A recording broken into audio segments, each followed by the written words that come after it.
Hello दोस्तों, नमस्कार, राम राम। मैं बीके पाठक स्वागत करता हूं आप सभी का परीक्षा मोबाइल एप्लीकेशन पर। दोस्तों, आज आपके लिए एक ऐसा टॉपिक लेकर आया हूं जो टॉपिक एग्जाम्स में एक अच्छा इंपॉर्टेंट रखता है और दैनिक जीवन के अंदर, आपके डेली लाइफ के अंदर ये टॉपिक आपसे जुड़ा हुआ है। डेली लाइफ में आप इन चीज़ों का, इस टॉपिक का जो कंटेंट है, उन सब चीज़ों का आप डेली लाइफ में यूज़ करते हो, उनके साथ जीवन गुजार रहे हो और अपने जीवन को, अपनी हेल्थ को, अपने आसपास के वातावरण को, उन सब चीज़ों के द्वारा आप क्या कर रहे हो, अच्छा कर रहे हो, बुरा भी कर रहे हो साथ ही साथ, है ना। तो यानी कि हम लोग आज एक टॉपिक लेने वाले हैं जिसमें बात फायदे की जाएगी पूरी तरीके से। आज एक टॉपिक है economical importance of plants and animals, पादप और जंतुओं का आर्थिक महत्व। दोस्तों, इस टॉपिक के बारे में कुछ चीजें जो मैं हमेशा बता देता हूं और आपको भी बता रहा हूं, वो क्या। पहली बात तो ये टॉपिक कंप्लीटली रट्टाफिकेशन बेसिस है, यानी इस टॉपिक में आपको चीजों को समझने से ज्यादा आपको चीजों को याद रखने पर गौर करना है, रटना है वैज्ञानिक नामों को, साइंटिफिक नेम्स को और भी बहुत सारी चीज़ों को। मैं जनरली खुद रटने के पक्ष में नहीं हूं, लेकिन दोस्तों कुछ चीज़ें ऐसी होती हैं जिन्हें आपको रटना ही पड़ता है। तो जो वैज्ञानिकों के नाम हैं उनकी कितनी ट्रिक्स बनाएंगे आप, उनको आप रटने पर ही आप सोचोगे कि भलाई है। तो दोस्तों, रटना नहीं है। जनरली आपको क्या करना है, आपको घूमते फिरते, दोस्तों से डिस्कस करते करते, अपने रूममेट से, अपने कंपटीटर से डिस्कस करते करते याद करना है ना। जो नाम है उनकी आप टेबल बना लीजिए, टेबल बनाकर उनको याद करने की कोशिश कीजिए, उनको घूमते फिरते याद करने की कोशिश कीजिए। यार, मैंगो का साइंटिफिक नाम क्या है, आम का वैज्ञानिक नाम क्या है, यार मिर्ची का वैज्ञानिक नाम क्या है, यार तुलसी का वैज्ञानिक नाम क्या है, यार हींग का वैज्ञानिक नाम क्या है, यार लौंग का वैज्ञानिक नाम क्या है। ऐसा दिमाग के अंदर उनको चलते फिरते याद करने की कोशिश कीजिए। और दोस्तों, इतना आपसे कह सकता हूं कि पूरे कोर्स के अंदर जितना जोर आपको नहीं आएगा, जितना जोर आपको इस टॉपिक में आने वाला है, क्योंकि पूरी तरीके से, बिल्कुल पूरी तरीके से कंटेंट ही कंटेंट है। पूरी तरीके से ऐसे अटपटे नाम हैं जिन पर आपको याद करने में दिक्कत आने वाली है। लेकिन दोस्तों, मैं भी इसमें कुछ नहीं कर सकता, कोई भी कुछ नहीं कर सकता, कोई भी टीचर इस टॉपिक में आपको समझाने लायक जो चीजें वो डिलीवर नहीं कर सकता। ये टॉपिक पूरी तरह कंटेंट बेस्ड है। इस टॉपिक में आपको सबसे ज्यादा मुश्किलें आने वाली हैं, सबसे ज्यादा आपको दिक्कतें आने वाली हैं। इनको याद करने में, करना आसान है, याद रखने में आपको दिक्कतें आने वाली हैं। तो दोस्तों, सबसे पहले हम लोग पादपों का आर्थिक महत्व पढ़ने वाले हैं। तो पादपों का आर्थिक महत्व जब आप पढ़ेंगे तो आइए, इकोनॉमिकल इंपोर्टेंस ऑफ प्लांट, पादपों के आर्थिक महत्व की जब आप बात करेंगे, इकोनॉमिकल इंपोर्टेंस ऑफ प्लांट, यानी पादपों से क्या हमें आर्थिक रूप से फायदा पहुंचाने वाली चीजें हो सकती है। आर्थिक महत्व किनका दोस्तों, पादपों का।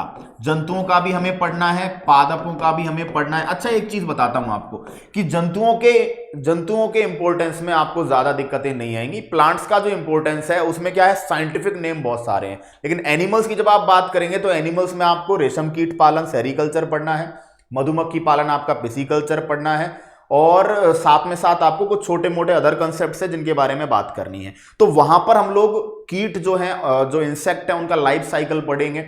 वो कैसे मधुमक्खी जो है वो हनी बनाती है, शहद बनाती है, उनकी जो कॉलोनीज होती हैं उनका क्या सिस्टम होता है, उनकी कॉलोनीज में कितने टाइप के कीट पाए जाते हैं, रेशम का जो कीड़ा होता है उसका जीवन जो चक्र है, उसका जो लाइफ स्पान है, उसके बारे में भी हम लोग बात करेंगे।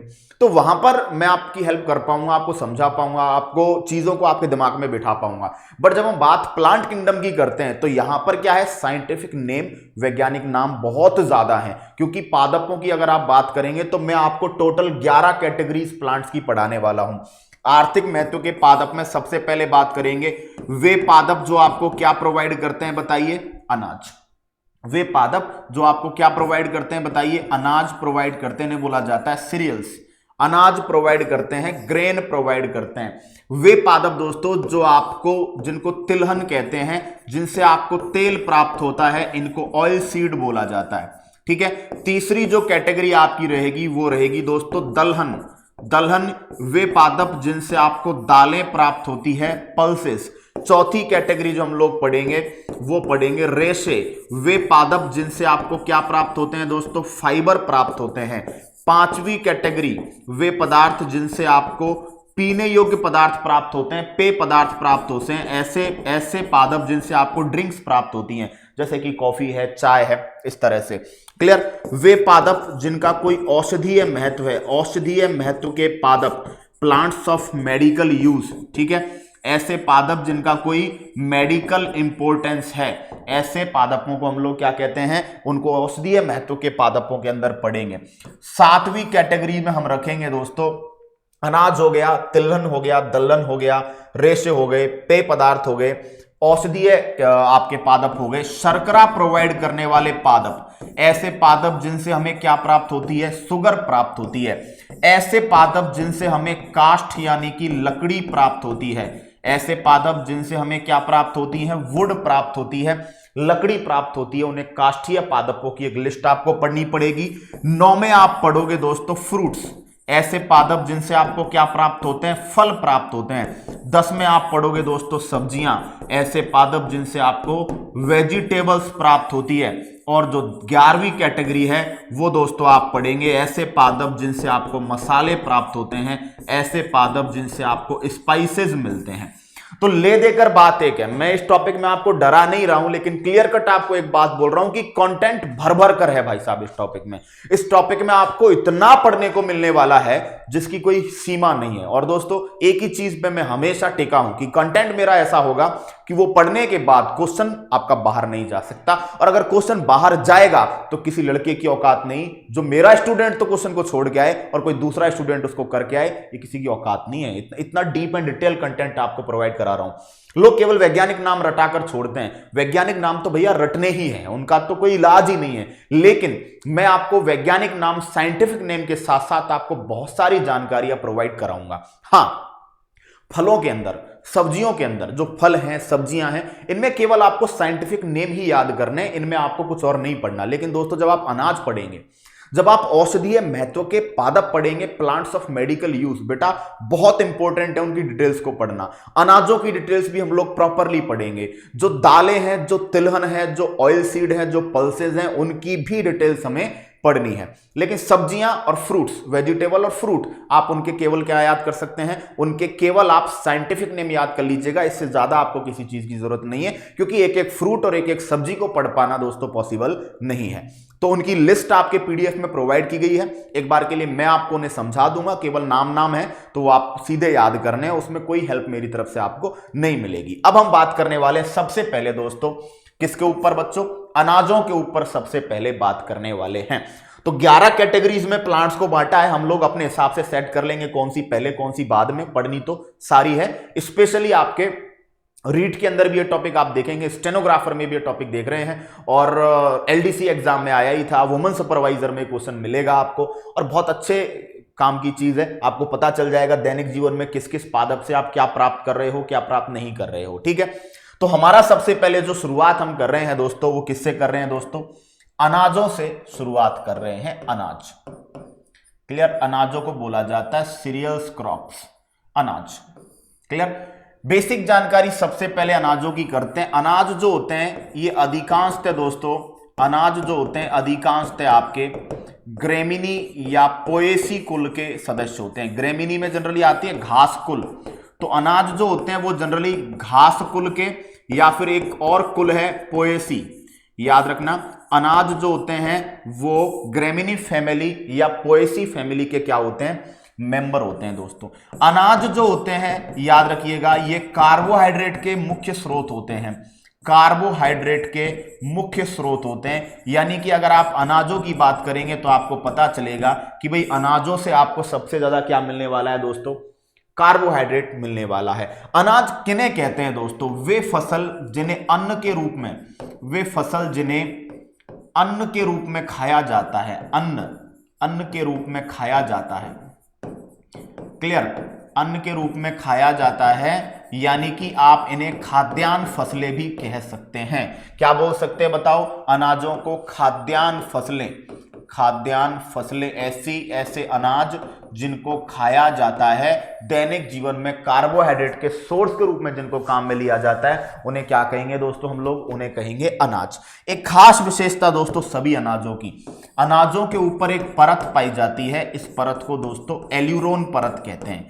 अनाजों के ऊपर एक परत पाई जाती है, इस परत को क्या बोल देते हैं दोस्तों, एल्यूरोन परत कह देते हैं। क्लियर है। अनाजों की जब आप पिसाई करते हो, अनाजों की जब कुटाई करते हो मशीन से, तो ये जो एल्यूरोन परत है, ये एल्यूरोन परत चली जाती है, एल्यूरोन परत चली जाती है। क्लियर। तो याद रखिएगा विटामिन B1 की क्या हो जाती है, कमी। क्यों? क्योंकि अनाजों की जो छीलन होती है, अनाजों की जो ऊपर का छिलका जो एल्यूरोन परत है, उसमें विटामिन B1 पाया जाता है। क्लियर। तो जब आप अनाजों की पॉलिश करेंगे, है ना, कुटाई करेंगे या क्या करेंगे दोस्तों, पॉलिश करेंगे, तो पॉलिश करने पर जो विटामिन B1 है, जो थायमीन है, वो वहां से क्या हो जाएगा, एब्सेंट हो जाएगा। तो स्क्रीनशॉट लीजिएगा, मैं साइड में हट गया हूं। अनाज जो होते हैं वे फसल जिन्हें अन्न के रूप में खाया जाता है, कार्बोहाइड्रेट के स्रोत के रूप में खाया जाता है दोस्तों, उन्हें क्या कहते हैं, अनाज कहते हैं।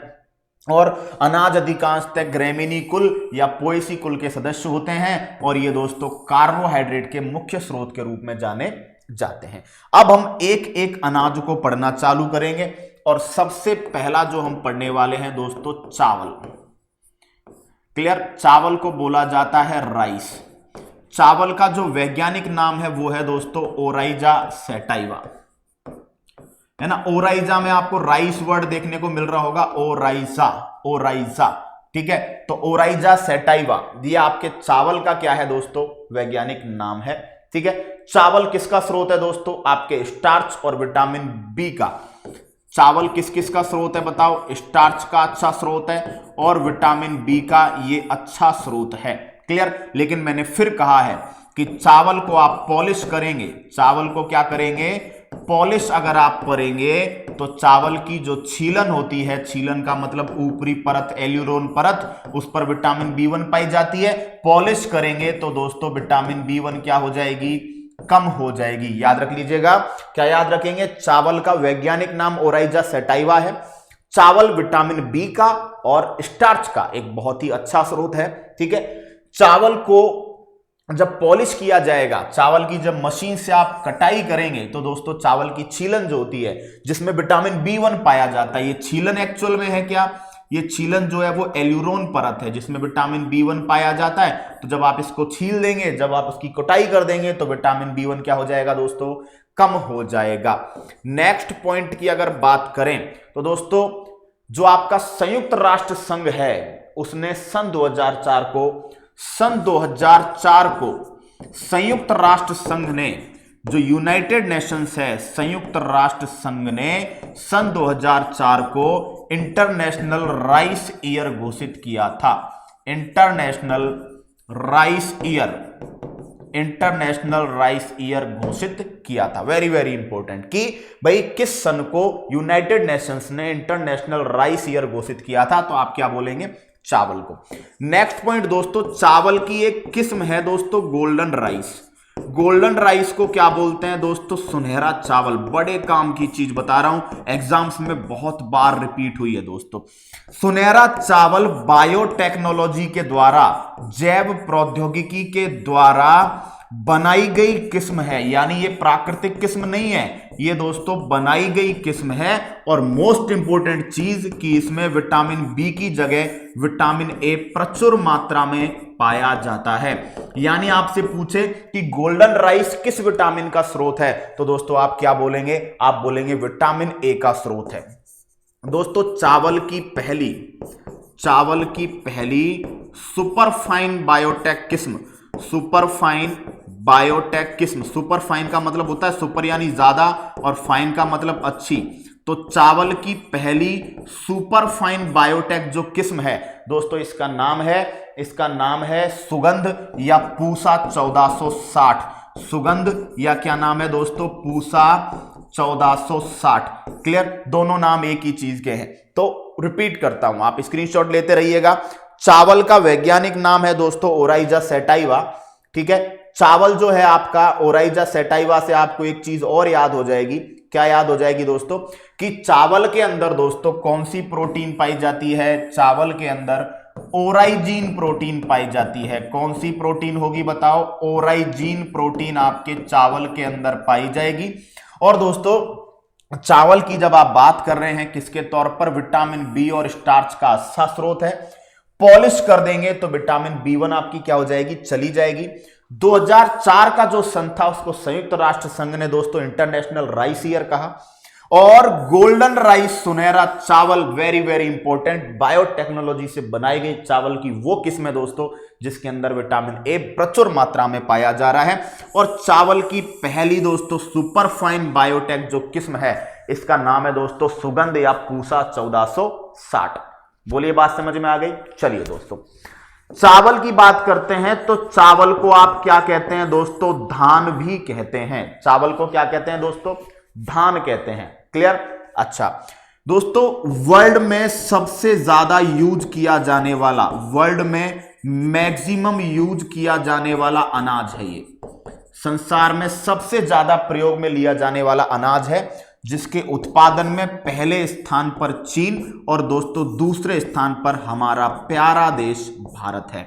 तो क्या याद रखेंगे कि चावल की जो फसल है इसको आप धान भी कह रहे हैं। विश्व में सबसे ज्यादा प्रयोग में लिया जाने वाला अनाज दोस्तों कौन सा है, चावल है। और दोस्तों चावल सबसे ज्यादा उत्पादन चीन में होता है और दूसरे स्थान पर दोस्तों आपका क्या है, भारत है। ठीक है। गोल्डन राइस के बारे में मैं आपको बता चुका हूं दोस्तों। चलिए अच्छा चावल का जो धान है, धान की बात करते हैं तो एक फेमस रोग यहां पर सुनते हैं, जस्ते की जब कमी हो जाती है दोस्तों तो धान के अंदर एक बीमारी हो जाती है दोस्तों जिसे खैरा रोग कहते हैं। Very very and most important कि धान के अंदर, चावल के अंदर जो खैरा रोग है वो कब होता है, जब दोस्तों किसकी कमी हो जाती है, जब पादप को जिंक की कमी हो जाती है। तो बेटा स्क्रीनशॉट लेने में बिल्कुल देर नहीं करनी है, कुछ काम की बातें और आपको बताने वाला हूं दोस्तों। ठीक है। चलिए आगे बात करते हैं दोस्तों। आगे बात करेंगे अंतरराष्ट्रीय चावल अनुसंधान केंद्र फिलीपींस में, और राष्ट्रीय चावल अनुसंधान केंद्र आपका कहां पर है, कटक उड़ीसा। ठीक है। अंतरराष्ट्रीय चावल अनुसंधान केंद्र, अंतरराष्ट्रीय चावल अनुसंधान केंद्र, सब कुछ बेटा नोट्स जो है पहले हम लोग वीडियो रिकॉर्ड कर रहे हैं, वीडियोस के अकॉर्डिंग ही नोट्स तैयार हो रहे हैं, यानी कि जो वीडियो में जैसे जैसे बोला गया एग्जैक्ट उसी ऑर्डर में आपको नोट्स मिलेंगे। तो आप आगे नोट्स को रख के पढ़ोगे, आपको मजा आ जाएगा दोस्तों। तो इंटरनेशनल चावल अनुसंधान केंद्र आपका कहां पर है दोस्तों, फिलीपींस में है, फिलीपींस। और अगर आप राष्ट्रीय की बात करते हैं तो राष्ट्रीय आपको कहां मिलेगा दोस्तों, कटक उड़ीसा में आपको राष्ट्रीय चावल अनुसंधान केंद्र मिलेगा। अगर आप चावल की प्रमुख किस्मों की बात करते हैं दोस्तों, चावल की प्रमुख अगर आप किस्मों की बात करते हैं तो चावल की किस्मों में आपको बहुत प्यारे प्यारे नाम मिलेंगे दोस्तों। फेमस याद रख लीजिएगा, बासमती, इंडिया के अंदर सबसे ज्यादा बासमती, स्वर्णदाना, सोना, बासमती, स्वर्णदाना, सोना, पद्मा, बासमती चावल। इसके पेटेंट को लेकर हमारी अमेरिका से काफी, मतलब इंडिया और अमेरिका के बीच में काफी तनातनी रही। तो दोस्तों बासमती हो गया, सोना हो गया, पद्मा हो गया। ठीक है। रत्ना, जगन्नाथ, क्लियर, ये भारतीय किस्में हैं, बासमती, स्वर्णदाना, सोना, पद्मा, रत्ना, जगन्नाथ। ठीक है। और दोस्तों एक किस्म जो आपको मिलेंगी ये बनाई गई है IR8, IR20, है ना। ये किस्में जो है ये मतलब विदेशी किस्में हैं जिनको हाइब्रिडाइजेशन के द्वारा बनाया गया है। तो याद रख लीजिएगा ये चावल की प्रमुख किस्में हैं, एग्जाम में क्वेश्चन आ सकता है। तो चावल, गेहूं, बाजरा, ये कुछ के आपको याद करने होंगे। मैंने यही कहा था कंटेंट अभी तो स्टार्ट हुआ है, अब आप सोचिए तो आपको बहुत ज्यादा चीजें याद करनी है दोस्तों। ठीक है। चलिए चावल को दोस्तों बोला जाता है अनाजों का राजा। चावल को क्या बोलते हैं दोस्तों, अनाजों का राजा। कई जगह, कुछ जगह गेहूं लिखा हुआ है, लेकिन याद रख लीजिएगा चावल को अनाजों का क्या कहते हैं, राजा। क्लियर। मोटे अनाजों का राजा, मोटे अनाजों का राजा जो होता है वो ज्वार को बोलते हैं। मोटे अनाजों का राजा क्या बोलते हैं, ज्वार। क्लियर। और जो पहाड़ी क्षेत्रों में अनाजों का राजा, पहाड़ी क्षेत्र में अनाजों का जो राजा बोला जाता है दोस्तों वो बोला जाता है, एक पादप है मंडुआ, है ना। पहाड़ी क्षेत्रों में काम आता है मंडुआ, या जिसको रागी कहते हैं। ठीक है। तो याद रखिएगा, very important, very very important, क्या क्या चीजें आपको पढ़ाया है दोस्तों कि इंटरनेशनल राइस रिसर्च सेंटर आपका फिलीपींस में है। राष्ट्रीय जो आपका नेशनल राइस रिसर्च इंस्टीट्यूट जो है वो आपका कटक उड़ीसा में है। और चावल की किस्में आपको मोस्टली याद रखनी है। तो बासमती तो दोस्तों हर किसी को याद है, बासमती, स्वर्णदाना, सोना, पद्मा, रत्ना जगन्नाथ। याद रखना, ये भी बताऊंगा दोस्तों, सोना के साथ थोड़ी देर बाद अभी पढ़ेंगे कल्याण सोना, सोनालिका, तो तब नामों में आपको कंफ्यूजन रहेंगे, तब हम लोग उनको देख लेंगे। तो दोस्तों रिपीट करता हूं चावल आपका फिर से, ठीक है, क्या रिपीट कर रहे हैं, आइए दोस्तों। अनाज के बारे में तो बता ही दी मैंने सारी बातें, अनाज क्या होता है, ठीक है। चावल के बारे में हमने क्या देखा दोस्तों, वैज्ञानिक नाम ओराइजा सैटाइवा, ओराइजा, राइजा, राइस, ठीक है। अच्छा, चावल स्टार्च और विटामिन बी का अच्छा स्रोत है, चावल को धो दोगे, पॉलिश कर दोगे, विटामिन बी1 चला जाएगा। चावल के अंदर प्रोटीन कौन सी है भैया, ओराइजीन प्रोटीन है, ठीक है। 2004 का जो सन था, इसमें बहुत ज्यादा उत्पादन में बढ़ोतरी हुई, तो इंटरनेशनल राइस ईयर का जो खिताब है वो दिया किसने, संयुक्त राष्ट्र संघ ने। चावल की वो किस्म जिसको बायोटेक्नोलॉजी से बनाया गया है और जिसमें भैया विटामिन ए प्रचुर मात्रा में पाया जाता है, वो गोल्डन राइस, सुनहरा चावल है। और चावल की वो बायोटेक किस्म जिसको सुपर फाइन बोला गया है, उसका नाम है सुगंध या पूसा 1460। और चावल को धान भी कहते हैं दोस्तों। विश्व में सबसे ज्यादा काम में लिया जाने वाला अनाज जो है वो चावल है। पहले उत्पादन पर चीन और दूसरे नंबर पर दोस्तों भारत है। और धान की अगर कमी, धान के अंदर अगर जस्ते की कमी हो जाती है तो दोस्तों कौन सा रोग आपको देखने को मिलता है, खैरा रोग देखने को मिलता है। और अन्य जो कंडीशंस हैं वो भी आपके सामने हैं। तो दोस्तों स्क्रीनशॉट जल्दी से जल्दी, ठीक है। चलिए जवाब दीजिए भाई। अब दोस्तों बात करते हैं हम लोग गेहूं की, ठीक है। किसकी बात करेंगे, गेहूं। पढ़ाऊंगा बहुत प्यार से, कोशिश करूंगा आपको बोर नहीं होने दूं। गेहूं दोस्तों, चलिए गेहूं की बात करते हैं। तो चावल के बाद अनाजों में अगर सबसे ज्यादा खाने में किसी का रोल है तो दोस्तों गेहूं ही है। और हमारे इलाके की अगर आप बात करते हैं तो हमारी साइड तो गेहूं ही है। हम तो चावल को बहुत कम यूज में लेते हैं, लेकिन दोस्तों जब आप सी साइड की बात करेंगे, जो समुद्री इलाकों के पास का इलाका है, वहां पर साउथ जो है पूरा चावल पर है, ठीक है। चलिए तो दोस्तों चावल की बात करते हैं। मैं आपको एक चीज बताता हूं दोस्तों, एक क्रांति हुई थी दोस्तों, हरित क्रांति। क्लियर, याद रखिएगा दोस्तों, हरित क्रांति जब हुई थी, आपका जो ग्रीन रिवॉल्यूशन हुआ था, हरित क्रांति, तो दोस्तों हरित क्रांति का जो सबसे ज्यादा इफेक्ट है, हरित क्रांति का जो मैक्सिमम इफेक्ट है वो गेहूं पर ही आया था। हरित क्रांति के कारण गेहूं के उत्पादन में बहुत गुना की वृद्धि हो गई थी दोस्तों। इसीलिए कुछ लोग जो है वो हरित क्रांति को गेहूं क्रांति भी कहते हैं। याद रखना, वेरी वेरी इंपॉर्टेंट, कि हरित क्रांति को किस नाम से जाना जाता है। हरित क्रांति को गेहूं क्रांति भी लोगों ने कहा है। हरित क्रांति के जनक की बात करें तो दोस्तों हरित क्रांति के जो फादर थे उनका नाम था दोस्तों Norman E Borlaug. Norman E Borlaug, ये नाम किनका था दोस्तों, ये हरित क्रांति के जनक का नाम था, ठीक है। और हरित क्रांति का जब भारतीय जनक आप पूछेंगे या पढ़ेंगे तो दोस्तों हरित क्रांति के भारतीय जनक का नाम आपके आगे आने वाला है, प्रोफेसर एम.एस. स्वामीनाथन। भारतीय हरित क्रांति के जनक का नाम आपको क्या मिलेगा, प्रोफेसर एम.एस. स्वामीनाथन मिलेगा। एक एक डेटा पर आपको फील होगा कि टीचर ने बहुत मेहनत की है दोस्तों, बहुत मेहनत की है इस कंटेंट को इकट्ठा करने में। और अब मतलब बिलीव मी कि ये कंटेंट आपको कहीं पर भी नहीं मिलेगा। आप उठाकर देख लेना भाई साहब, गेहूं पर आपको बकवास बहुत मिल जाएगी, लेकिन मैं आपको इतना प्यारा कंटेंट आपको दे रहा हूं कि कंटेंट पर आप भरोसा करके एग्जाम में उतर सकते हो, मेरा आपसे वादा है, ठीक है। अच्छा दोस्तों गेहूं की बात करते हैं, तो गेहूं से बनती है सूजी। क्या बनती है दोस्तों, सूजी है ना। गेहूं से सूजी बनती है, हलवा वगैरह बनाते हो। तो जो सूजी होती है वो कौन सी किस्म के गेहूं से बनती है, मार्कोनी किस्म। कौन सी किस्म है बताओ, याद रखिएगा, मार्कोनी किस्म का जो गेहूं होता है उससे क्या बनती है दोस्तों, सूजी बनती है। दोस्तों गेहूं के अंदर कौन सा वर्णक पाया जाता है, तो आप याद रखेंगे दोस्तों ज़ैंथोफिल पिगमेंट गेहूं में पाया जाता है, ज़ैंथोफिल वर्णक पाया जाता है। गेहूं के अंदर अम्ल की बात करेंगे, है ना, तो ग्लूटेमिक अम्ल पाया जाता है दोस्तों, ग्लूटेमिक अम्ल। और गेहूं की कुछ प्रजातियों में एक प्रोटीन भी पाई जाती है जिसको ग्लूटिन या ग्लूटेन प्रोटीन कहते हैं, ग्लूटिन प्रोटीन। ये ग्लूटिन प्रोटीन की अधिकता के कारण, ग्लूटिन प्रोटीन की अधिकता जब होती है या अनाज में ग्लूटिन प्रोटीन ज्यादा पाया जाता है तो कुछ लोगों में दोस्तों ऑटो इम्यून डिजीज हो जाती है। ऑटो इम्यून, इस ऑटो इम्यून डिजीज को बोलते हैं स्वयं प्रतिरक्षा विकार, या आप एक तरीके से ऐसे भी कह सकते हैं कि स्वयं प्रतिरक्षा विकार है एक, जिसका नाम है दोस्तों सिलियक रोग। सिलियक रोग जो होता है ये एक ऑटो इम्यून डिजीज है जिसमें आपकी आंत जो होती है इन पर प्रभाव पड़ता है, आपकी इंटेस्टाइन्स पर। तो उल्टा भी कह सकते हैं आप क्या कि एक इंटेस्टाइनल डिजीज जो कि ऑटो इम्यून है। ऑटो इम्यून का मतलब होता है स्वयं प्रतिरक्षा।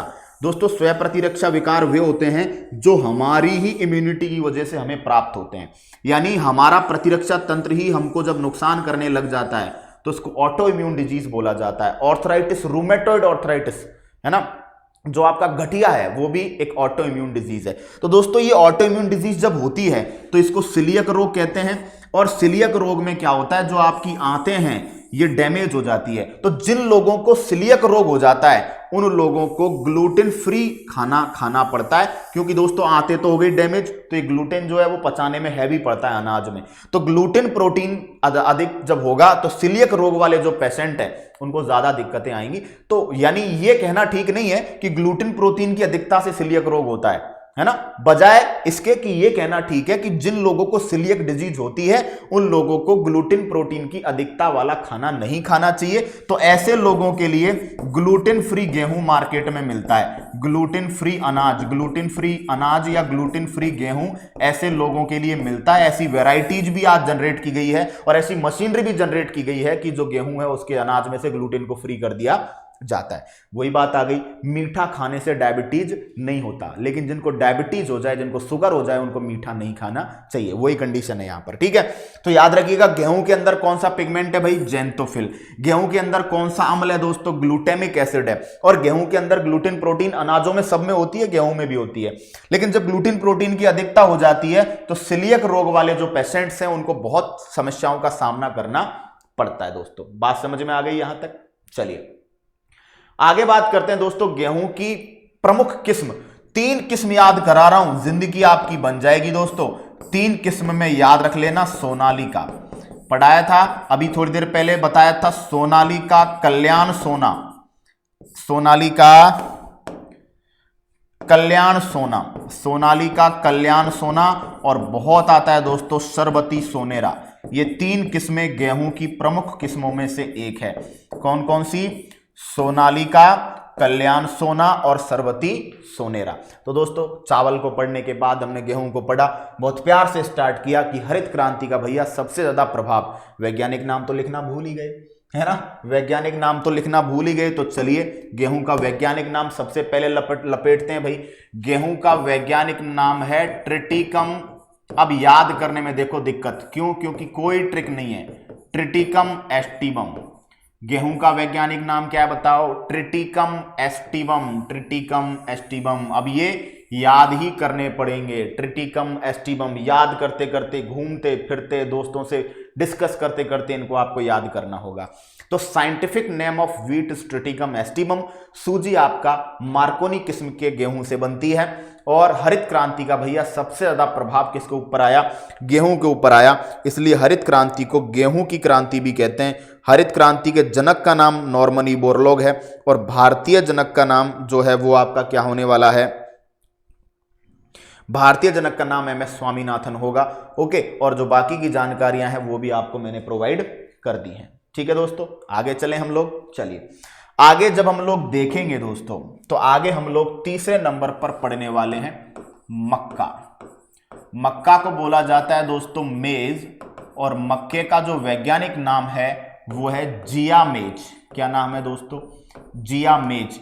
यहां से एक चीज और नाम बता देता हूं कि मक्के के अंदर कौन सी प्रोटीन पाई जाती है दोस्तों? जीन प्रोटीन पाई जाती है। मक्का याद रखना एक C4 पौधा है। C4 पौधा दोस्तों पादप 3 तरीके के होते हैं, C3 पादप, C4 पादप और कैम पादप। जनरली ये C3 C4 कैम ये जनरली पानी की बचत करने के सिस्टम है।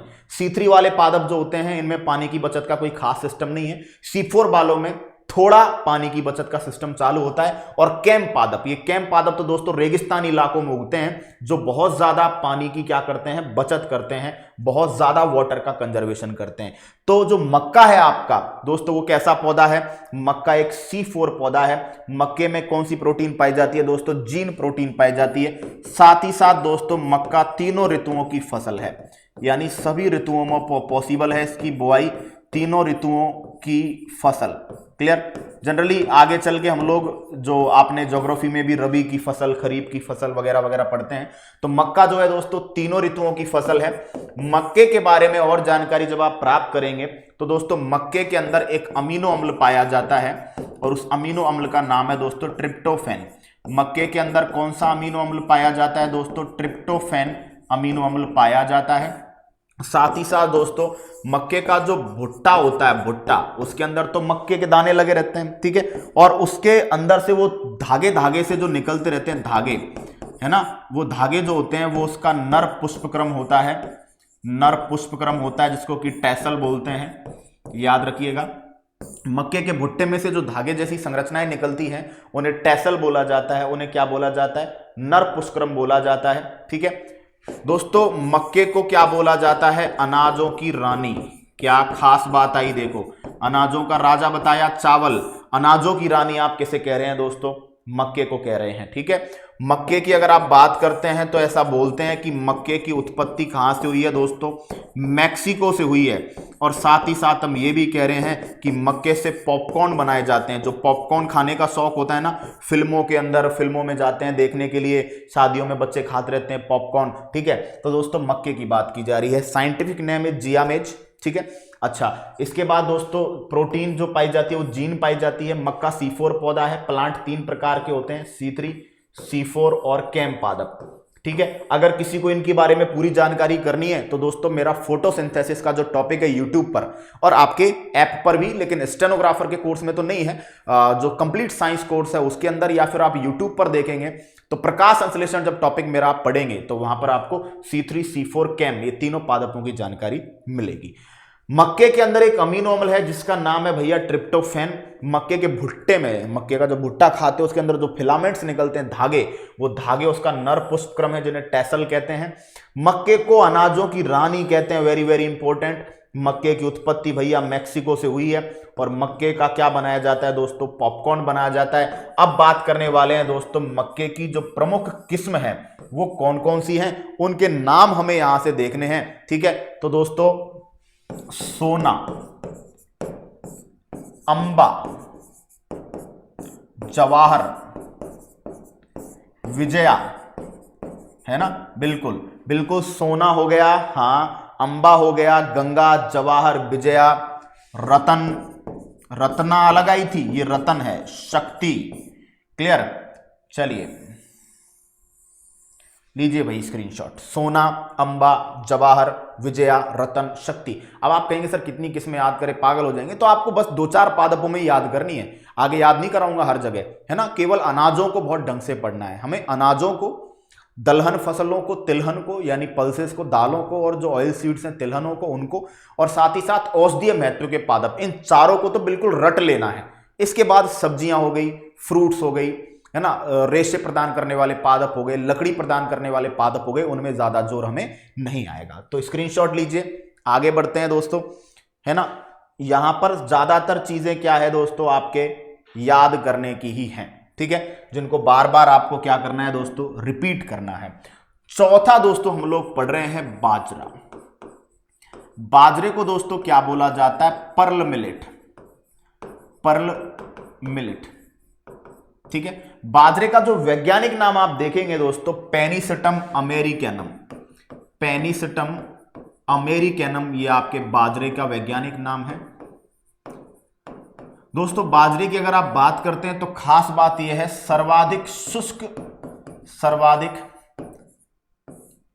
जल अभाव सहने की क्षमता, है ना, सबसे ज्यादा जल की कमी सहने की क्षमता किसमें होती है दोस्तों? आपके बाजरे में होती है। यानी सबसे ज्यादा शुष्क क्षेत्र में, शुष्क क्षेत्र की फसल है ये। यानी ये जो होता है ये ऐसे इलाकों में उगता है जहां पर दोस्तों पानी की क्या चल रही हो, समस्या चल रही हो, जो शुष्क क्षेत्र है, यानी आप कह सकते हैं जल का अभाव, वाटर का जो कमी है, लैक ऑफ वाटर, उसका सबसे ज्यादा टॉलरेंट होता है, सबसे ज्यादा ये क्या कर सकता है, सहन कर सकता है, ठीक है। खनिज लवणों की मात्रा भी बहुत ज्यादा होती है बाजरे के अंदर। खनिज लवणों की मात्रा यानी लवण जो पाए जाते हैं इसके अंदर, जो मिनरल्स पाए जाते हैं, उनकी जो क्वांटिटी है वो भी अन्य अनाजों की तुलना में इसके अंदर क्या पाई जाती है दोस्तों, ज्यादा पाई जाती है। शुष्क क्षेत्रों का प्रमुख भोजन है दोस्तों ये। और खास बात ये कि बाजरे की जो प्रमुख किस्म है, एक ही नाम आप याद रखेंगे, बड़ी इंपॉर्टेंट ये नाम पूछा जाता है, पूसा संकर। बाजरे की प्रमुख किस्म का नाम क्या है दोस्तों? पूसा संकर है। और बाजरे में एक बीमारी होती है दोस्तों जिसे बोलते हैं हरित बाली रोग। आप जब रोग पढ़ेंगे पादपों के अंदर तो एक रोग पढ़ेंगे दोस्तों जिसका नाम है green ear disease. Green ear disease, हरित बाली रोग, या इसी को दोस्तों एक नाम और दिया जाता है डाउनी मिल्ड्यू। Downy mildew. इसमें क्या होता है दोस्तों, जो बाजरे की बाली है उसमें दाना नहीं आता और वो पूरी बाली हरी हो जाती है, एकदम पत्ती की तरह हरी हरी हो जाती है। क्लियर? ये दो होता है, ये कवक की वजह से होता है और उस कवक का नाम भैया स्क्लेरोस्पोरा। स्क्लेरोस्पोरा ग्रेमिनिकोला। स्क्लेरोस्पोरा ग्रेमिनिकोला नाम का एक कवक है जिसकी वजह से दोस्तों बाजरे के अंदर कौन सा रोग होता है दोस्तों? हरित बाली रोग होता है। ठीक है, बात समझ में आ गई? लीजिए दोस्तों स्क्रीनशॉट। क्लियर? गेहूं के अंदर भी एक रोग होता है, यहां भी बता देता हूं, गेहूं के अंदर भी एक रोग होता है जिसको बोलते हैं श्वेत किट रोग। प्लांट डिजीज आपके सिलेबस में नहीं है, दैट्स वाई थोड़ा सा मतलब साइड में हटकर चल रहा हूं। व्हाइट रस्ट, तो पादपों के अंदर गेहूं में एक डिजीज होती है व्हाइट रस्ट, ये भी एक कवक के कारण होती है और उस कवक का नाम है दोस्तों पक्सीनिया, है ना? थोड़ा सा गेहूं में भी पढ़ लीजिए, है ना? तो याद रखना है कि गेहूं के अंदर भी एक डिजीज होती है व्हाइट रस्ट डिजीज, और व्हाइट रस्ट डिजीज एक फंगस की वजह से होती है and that fungus is Puccinia. क्या बोलते हैं दोस्तों? पक्सीनिया कवक के कारण। और बाजरे में जो हरित वाली रोग होता है ये किसकी वजह से होता है भैया? ये आपका होता है एक कवक की वजह से जिसका नाम है स्क्लेरोस्पोरा ग्रेमिनिकोला। ठीक है, चलिए, है ना? चलिए आगे बात करते हैं दोस्तों 5वें नंबर पर, है ना? अनाजों को तो पहली क्लास में सल्टेंगे। जौ, जौ का वैज्ञानिक नाम है दोस्तों हार्डियम वल्गेरे। हार्डियम वल्गेरे जौ का वैज्ञानिक नाम है। इंग्लिश में क्या बोलते हैं दोस्तों? बार्ली बोलते हैं, बार्ली। ठीक है दोस्तों, जौ की अगर आप बात करते हैं तो जौ के पानी से क्या बनाई जाती है भैया? शराब बनाई जाती है। फेमस सबसे पहला कि जौ का जो पानी होता है दोस्तों, इससे किण्वन की प्रक्रिया के द्वारा शराब बनाई जाती है। ठीक है, जौ की एक प्रमुख किस्म है दोस्तों, जौ की एक प्रमुख किस्म है, नई किस्म है, उन्नत किस्म बनाई गई है जिसका नाम रखा गया है RO387। क्या नाम रखा गया है? RO387। ये जौ की क्या रखी गई है? किस्म। और जौ के अंदर एक फेमस रोग है दोस्तों, उस रोग का नाम है माल्या रोग। तो कभी कोई पूछ ले कि माल्या रोग किस पादप में लगता है तो आप कहेंगे दोस्तों जौ के अंदर लगता है। ठीक है, तो जौ वैज्ञानिक नाम हार्डियम वल्गेरे। जौ का प्रयोग आप दोस्तों गांव के अंदर जो धार्मिक अनुष्ठान होते हैं इनके अंदर भी जौ का प्रयोग किया जाता है। जौ का जो छिलका होता है बहुत शुष्क होता है, बहुत ड्राई होता है, जलाने के काम में भी लेते हैं। ठीक है, तो हवन वगैरह जब करते हैं तो इसके अंदर जौ का प्रयोग किया जाता है। ठीक है, अच्छा, जौ के बाद अगला हम जो पढ़ने वाले हैं दोस्तों, जौ के बाद हम पढ़ने वाले हैं अगला अनाज, और ये छोटे छोटे अनाज है, ज्यादा कुछ इनके बारे में है नहीं। ठीक है, तो ये पढ़ेंगे दोस्तों ज्वार। ज्वार को बोला जाता है दोस्तों सोरघम। क्लियर? और इसका जो वैज्ञानिक नाम आप देखेंगे वो पढ़ेंगे दोस्तों सोरघम बाइकॉलर। वैज्ञानिक नाम ज्वार का आप क्या पढ़ेंगे? सोरघम बाइकॉलर। क्लियर? तो ज्वार की बात की जा रही है। ज्वार को साइंटिफिकली आप सोरघम बाइकॉलर नाम से जानते हैं। ठीक है, साधारण भाषा में, बोलचाल की भाषा में इसे माइलो कहा जाता है। ज्वार को साधारण बोलचाल की भाषा में बच्चों क्या कहते हैं? माइलो कहते हैं। ठीक है, और दोस्तों ज्वार की फसल की अगर आप बात करते हैं तो ज्वार का भी प्रयोग किसमें किया जाता है दोस्तों? शराब बनाने में किया जाता है। ज्वार का प्रयोग भी किसमें किया जाता है? शराब बनाने में किया जाता है। और दोस्तों ज्वार के अंदर ल्यूसीन नामक अमीनो एसिड ज्यादा पाया जाता है। ज्वार के अंदर ल्यूसीन अमीनो एसिड ज्यादा पाया जाता है, और ऐसा कहते हैं कि ज्वार को ज्यादा अगर खाएं तो ज्वार को ज्यादा खाने से दोस्तों आपको पेलेग्रा डिजीज, ज्वार को ज्यादा खाने से पेलेग्रा रोग हो जाता है। पेलेग्रा रोग के अंदर दोस्तों, पेलेग्रा को D3 या D4 रोग कहते हैं, D3 या D4 रोग कहते हैं। विटामिन में आप पढ़ेंगे विटामिन B3 की कमी से, विटामिन B3 नियासिन की कमी से पेलेग्रा डिजीज होती है। पेलेग्रा में क्या होता है दोस्तों? D3 यानी 3D है यहां पर। डर्मेटाइटिस, त्वचा में इंफेक्शन होता है। डिमेंशन, मंदबुद्धि हो जाता है व्यक्ति। और डायरिया, दस्त हो जाते हैं, पेट में दिक्कतें आती हैं। तो दोस्तों ज्वार जो होती है इसको सोरगम बाइकोलर कह रहे हैं। ज्वार का प्रयोग भी शराब बनाने में करते हैं। ज्वार को सामान्य बोलचाल की भाषा में माइलो कहा गया है।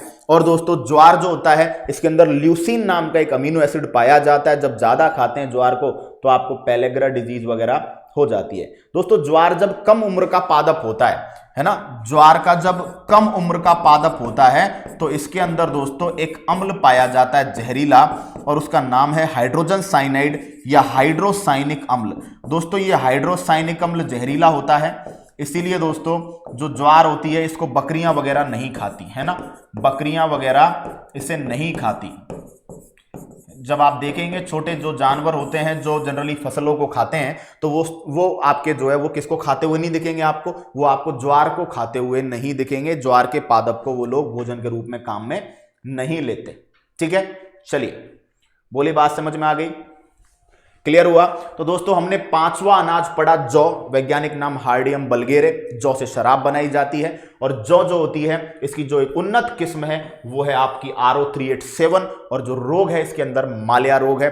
ज्वार की बात करते हैं तो काम रखने लायक चीज तो एक तो ये है कि ज्वार के अंदर हाइड्रोसाइनिक अम्ल पाया जाता है, जिस वजह से बकरियां वगैरह इसे नहीं खाती है। कम उम्र का जब पादप होता है तब की बात है। ठीक है, दूसरी बात, ज्वार को गांव की भाषा में माइलो कहते हैं, शराब बनाने में काम में लिया जाता है।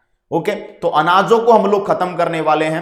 अनाजों में हम लोग ज्वार के बाद दो और पढ़ेंगे दोस्तों, एक पढ़ेंगे जई और एक पढ़ेंगे दोस्तों मंडुआ या रागी। ठीक है, चलिए 6 हम पढ़ चुके हैं। 7वां अनाज हम पढ़ेंगे दोस्तों जई, और जई को ओट्स बोलते हैं दोस्तों, ओट्स। वैज्ञानिक नाम जो है वो है दोस्तों अवेना सैटाइवा।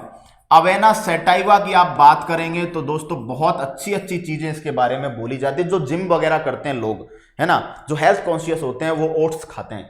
ठीक है, ओट्स जो आते हैं उनको दलिया उनका वगैरह बना के खाते हैं। तो दोस्तों जई के अंदर एक पदार्थ पाया जाता है, परफ्यूरल पदार्थ।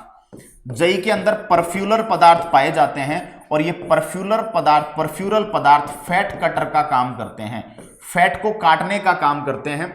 और इसके अंदर दोस्तों एक बीटा ग्लूकेन नाम का पदार्थ भी पाया जाता है, जो दोस्तों भूख को कम करता है, यानी आपको थोड़ी भूख कम लगे जिससे कि आप कम खाना खाओ और आपकी बॉडी बैलेंस रहे। तो जो आपका जई है इसके अंदर फैट कटर सब्सटेंसेस पाए जाते हैं, जिनको परफ्यूरल पदार्थ कहते हैं। बीटा ग्लूकेन नाम का एक कंपाउंड भी पाया जाता है जो भूख कम करता है, और दोस्तों ये कोलेस्ट्रॉल के लेवल को भी क्या करता है बॉडी में, कोलेस्ट्रॉल को भी कम करने का काम करता है। तो जई के बारे में बस इतना ही। 8वां जो देख रहे हैं दोस्तों मंडुआ या रागी, और इसको फिंगर मिलेट कहते हैं, है ना। मंडुआ या रागी इसके बारे में हम लोग बात कर चुके हैं दोस्तों। ठीक है, फिंगर मिलेट कहते हैं, मैंने पहले भी कहा था पहाड़ी क्षेत्रों का प्रमुख अनाज है ये फिंगर मिलेट। ठीक है, और इसका वैज्ञानिक नाम जो है वो देखना पड़ेगा, बिल्कुल एल्यूसाइन कैरकोना।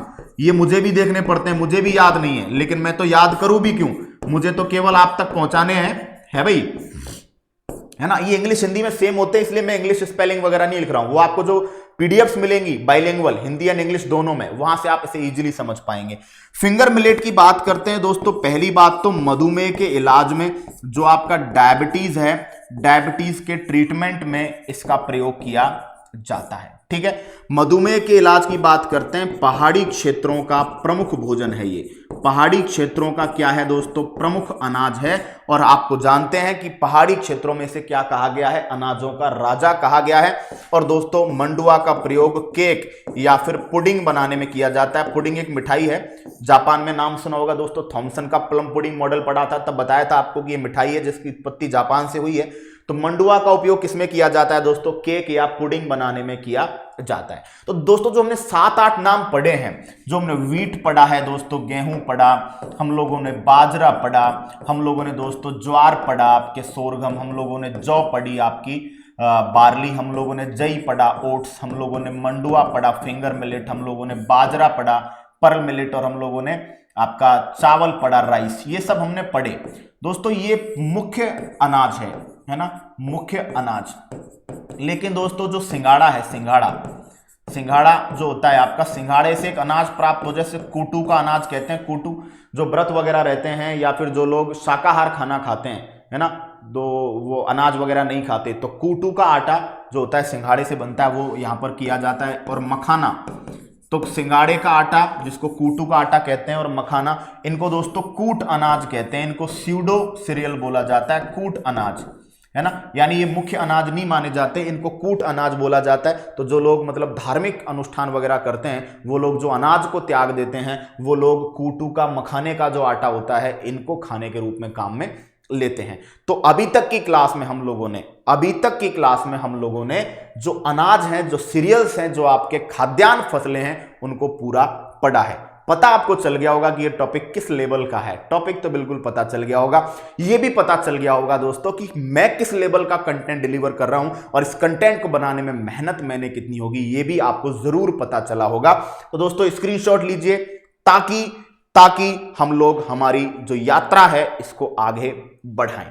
ठीक है दोस्तों, अनाजों को पढ़ने के बाद हमारा फोकस रहेगा तिलहन और दलहन पर। तो तिलहन और दलहन एक क्लास में करेंगे और बाकी की सब्जियां और फ्रूट आपको पढ़ने नहीं है। पढ़ने नहीं है का मतलब है मुझसे नहीं पढ़ने हैं, क्योंकि सब्जियों में और फलों में केवल वैज्ञानिक नाम है, उनकी लिस्ट आपकी जो पीडीएफ है उसमें आपको मिलेगी, तो उनके साइंटिफिक नेम केवल आप याद कर लीजिएगा। ठीक है, और Hindi PDF first of all आने वाली है, इंग्लिश की पीडीएफ आपकी तुरंत जनरेट कर देंगे, तो 1-2 दिन का टाइम इंग्लिश की पीडीएफ में लगेगा। ओके, तो मतलब फ्रूट और वेजिटेबल्स इनको लेकर कोई मुझे ये नहीं कहेगा कि भाई इनमें बताइए, मेरा विश्वास कीजिए आप कि कंटेंट जब मैंने देखी, आप कितना मैं कंटेंट ढूंढ कर आपके लिए लेकर आया हूं, है ना, तो दोस्तों वहां पर भी मैं ला सकता था, लेकिन फ्रूट में और वेजिटेबल्स में कोई खास आपको पढ़ने के लिए कुछ नहीं मिलने वाला है। दैट्स वाई मैं क्या कर रहा हूं, मैं फ्रूट और वेजिटेबल में केवल आपको साइंटिफिक नेम प्रोवाइड करा रहा हूं। तो 3 क्लास में आप पादपों का इकोनॉमिकल इंपॉर्टेंस, पादपों का आर्थिक महत्व कंप्लीट करेंगे। रेस्ट 1 या 2 क्लास जो बची उनके अंदर हम लोग एनिमल्स का इकोनॉमिकल इंपॉर्टेंस पढ़ेंगे। तो दोस्तों आगे बात होगी नेक्स्ट क्लास में, तब तक के लिए टाटा बाय बाय, जय हिंद।